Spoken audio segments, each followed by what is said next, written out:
Se a gente quer resultado, nós temos que lutar. Não adianta, nada vai cair do céu. Nada cai do céu. Fé nasce do chão. Acho que a gente inverteu as coisas, né? A nossa oração tinha que ser voltada para o chão o tempo todo. Que é aqui que Deus floresce. Deus é igual semente, floresce no chão.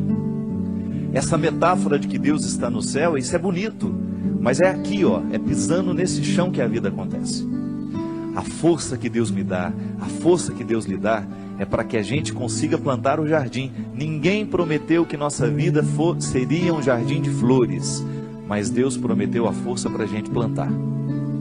Eu estou aqui, graças a Deus, cheio de saúde, tenho o meu esforço nessa história, tem, mas é dom de Deus em mim, eu faço a minha força. Quer passar no vestibular? Estuda. Não tem essa história, ô padre, reza para mim. Não vou rezar não. Se você não estudar, minha oração não serve para nada neste momento. Se você não estudar, você não adianta ficar sentado, ajoelhado diante do Santíssimo, com o livro na cabeça. Ô Senhor, me ajuda a passar no vestibular. Faça primeiro a sua tarefa, depois você tem o direito de esperar pelo dom. É aquilo que a gente fala, sempre. Nós só temos o direito de esperar pelo impossível, depois que fizermos tudo o que nos foi possível. Agora tem um outro detalhe. Ela está dizendo aqui, padre, tudo é muito difícil. Pode ser que você esteja prestando atenção demais no que é difícil. Aí tudo fica mais difícil ainda. Gente, a vida sempre será determinada a partir do que a gente presta atenção. Se você tem diante de você um problema, você tem duas possibilidades. Ou você enxerga o problema, ou você já enxerga a solução. Tem gente que só enxerga o problema. Aí dificilmente encontra a solução, porque fixa os olhos no problema e aí não tem olhos para encontrar a solução. E aí depende de como nós interpretamos a vida. Tem gente que adora dificuldade, tem gente que adora problema. E acaba se tornando uma fonte de problemas, porque não está disposto para soluções. Tem gente que não sabe viver sem um problema.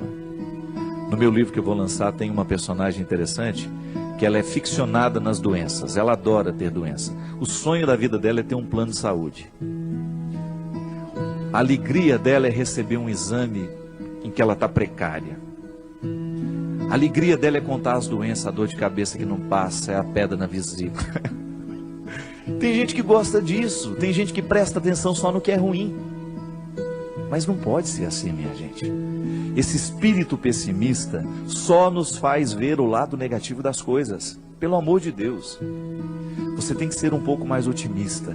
Você precisa prestar atenção um pouco mais nas coisas que são boas. Outro dia eu recebi um e-mail muito interessante. Dizem que tinham duas crianças brincando no gelo e de repente o lugar em que uma delas estava quebrou e ela caiu e ficou presa ali dentro. E a outra criança, num ímpeto de salvar aquela outra que estava ali dentro, quase morrendo já congelada, retirou o seu patins e começou a quebrar aquela outra parte lateral para que desse espaço para retirar o amiguinho que estava ali dentro. E com muito esforço aquela criança conseguiu, milagrosamente, ela buscou uma força tão grande dentro dela, que ela conseguiu, mesmo não tendo força o suficiente para isso, ela conseguiu quebrar aquele gelo com o patins. E quando chegou o adulto, né, que viu a situação, não acreditou. E foram chegando outras pessoas, até que uma delas falou assim, como é que esse menino conseguiu quebrar esse gelo e retirar a outra criança que estava aí dentro? Aí o outro falou assim, é porque nenhum de nós estávamos aqui para dizer que ele não conseguia. E é interessante. Quando nós estamos diante de uma situação difícil, é muito natural que outras pessoas, tomadas por um espírito de porco, venham dizer, você não vai conseguir isso não, não vai dar certo não. Não é? E sempre tem um assim, eu não falei? Eu não sei não, estou achando que esse negócio vai dar certo não. Sempre tem um espírito de porco pronto para jogar uma frase destrutiva, que vai desanimar. Mas não. Se a gente não presta atenção nesses discursos, nós vamos extrair coragem dentro de nós, de um jeito que a gente não sabia que tinha. Então, minha filha, às vezes, tudo está tão difícil. Não, não é bem assim. É que nós olhamos tudo de maneira difícil. Não é que tudo está difícil, é que nós olhamos tudo de maneira difícil. difícil. Não pode ser assim. Nós precisamos ser um pouco mais otimistas. Dificuldade existe na vida de todo mundo. Elas estão por toda parte. Agora, a maneira como nós encaramos essas dificuldades é que vai fazer a diferença. São 5.000 pessoas para 5 vagas. Não fique preocupada, viu? 90% destes 5.000 que estão tentando essa vaga não estudou do jeito que você estudou. Se você verdadeiramente se prepara para as coisas, você já elimina boa parte dos concorrentes, porque a maioria é mais ou menos. A maioria está vivendo mais ou menos. A maioria está fazendo mais ou menos. São poucas as pessoas que verdadeiramente estão tomando a vida com responsabilidade do jeito que ela precisa. São poucos os jovens que na fase de 16, 17 anos estão levando o colégio a sério. São poucos os universitários que hoje estão cursando a faculdade com a disciplina que a profissão vai exigir um dia. São poucos os profissionais que verdadeiramente estarão bem preparados para nos atender nos seus consultórios de advocacia, nos seus consultórios dentários, nos seus consultórios médicos, porque são poucos os que verdadeiramente estão fazendo o que devem fazer. Estou sendo pessimista? Não. É só você olhar para o jeito como estão vivendo os nossos universitários, a maneira como eles estão se preparando para a futura profissão. E eu sempre digo, quer ser um bom profissional, estude bem o que você está estudando. Porque você não tem o direito de ser mais ou menos. Não tem. A maior preocupação minha que eu tenho como padre, minha gente, é a qualidade dos nossos padres nos dias de hoje. Você que é padre sabe muito bem o quanto que você é exigido nos dias de hoje. Você precisa ser um homem de sabedoria. Você precisa ser um homem que estabeleça uma ponte com a cultura, com a sociedade. Não dá para você evangelizar do mesmo jeito que evangelizavam há 20 anos atrás. Não dá. Nós precisamos correr atrás da qualidade. Ninguém está fora disso. Você aí na sua área, você precisa correr atrás da sua qualidade. Você que é médico, você que é dentista, você sabe o quanto você precisa se aperfeiçoar para você continuar de pé no mundo de hoje. Hoje nós estamos no tempo da competência e não é problema. Isso tem que nos motivar para a gente querer, reconhecendo, ainda que seja um mínimo dentro de nós. Nós merecemos cuidar desse mínimo, chegar a aperfeiçoar cada vez mais esse processo, aumentar cada vez mais as nossas possibilidades. E aí na hora que a gente esbarra na nossa fragilidade, a gente tem que aprender com ela. Ela não tem que nos desanimar. Mas muito mais que a qualidade profissional, antes dela é a nossa qualidade humana. Muito mais que um bom médico, você precisa antes é ser um bom pai, ser um bom filho, ser um bom irmão. É isso que faz verdadeiramente a felicidade vir acomodar-se dentro de você. Não adianta você se realizar na sua profissão se você não se realiza como pessoa. E é disso que hoje nós estamos falando. É desse aperfeiçoamento humano. E na faculdade da vida a gente aprende o tempo todo. Não tem nenhum professor a nos ensinar a ser pai, a nos ensinar a ser irmão, não. É olhando nos olhos de quem a gente ama que a gente vai descobrir a medida certa, o aprendizado de cada dia, para que a gente possa ser um ser humano melhor no mundo de hoje. Chega de gente ruim, chega de gente incompetente como pessoa, chega de assassinos, chega de ladrões, chega de mentirosos. Vamos dar qualidade a esse mundo, a começar por você. Não importa de como você tenha vivido até o dia de hoje. A palavra de Deus para nós é sempre otimista. Deus continua vendo valores em você. Deus continua acreditando que o seu coração pode ser melhor. Deus continua acreditando que aí, neste coração muitas vezes marcado pelos fracassos, existe uma vitória a que você pode chegar. Basta você não desistir.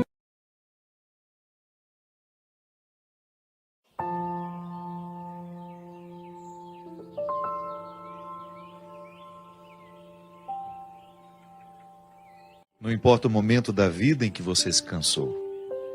O que importa é que é sempre possível recomeçar. É necessário recomeçar. Recomeçar é dar uma nova chance a si mesmo.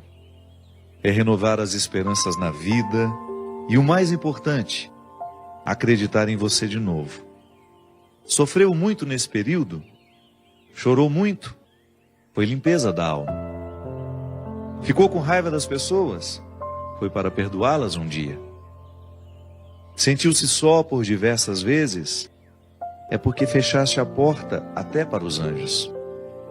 Acreditou que tudo estava perdido? Era o início da tua melhora. Pois é, agora é hora de reiniciar, de pensar na luz, de encontrar prazer nas coisas simples de novo. Que tal um corte de cabelo arrojado, diferente?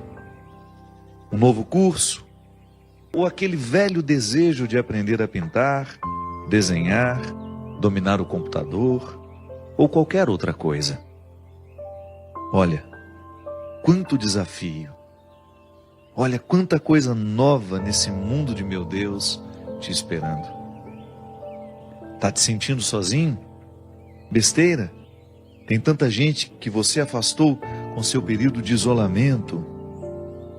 Tem tanta gente esperando apenas um sorriso teu para chegar perto.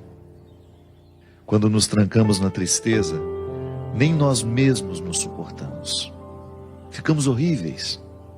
O mau humor vai comendo o nosso fígado até a boca ficar amarga. Recomeçar. Hoje é um bom dia para começar novos desafios. Onde você quer chegar? Ir alto? Sonhe alto. Queira o melhor do melhor. Queira coisas boas para a vida. Pensando assim, trazemos para nós aquilo que desejamos. Se pensamos pequeno, coisas pequenas teremos. Já se desejamos fortemente o melhor e principalmente lutarmos pelo melhor, o melhor vai se instalar na nossa vida. E é hoje o dia da faxina mental. Joga fora tudo que te prende ao passado, ao mundinho de coisas tristes, fotos, peças de roupa, papel de bala, ingressos de cinema, bilhetes de viagens e toda aquela tranqueira que guardamos quando nos julgamos apaixonados. Jogue tudo fora, mas principalmente esvazie seu coração. Fique pronto para a vida, para encontrar de novo o amor. Lembre-se, somos apaixonáveis. Somos sempre capazes de amar e ser amados. Amar muitas vezes, muitas pessoas. Afinal de contas, nós somos o amor. Porque sou do tamanho daquilo que vejo e não do tamanho da minha altura. Essa faxina que o escritor desconhecido nos propõe, com esse texto se chama Recomeçar, serve para nós nesse momento em que, ao olharmos para a morte do outro, pensamos a nossa. Na filosofia a gente aprende que a única forma que a gente tem de experimentar a morte, antes de morrer, é claro, né? Porque a morte é o acontecimento que nós vamos, de fato, saber o que é morrer é no momento que a gente morre. Não há uma outra forma de experimentar a morte pessoal senão morrendo. Então, como isso vai ser o ato definitivo, eu antecipo essa experiência quando eu olho para aqueles que morrem ao meu lado. Porque de alguma forma nós nos olhamos naquelas pessoas que se foram.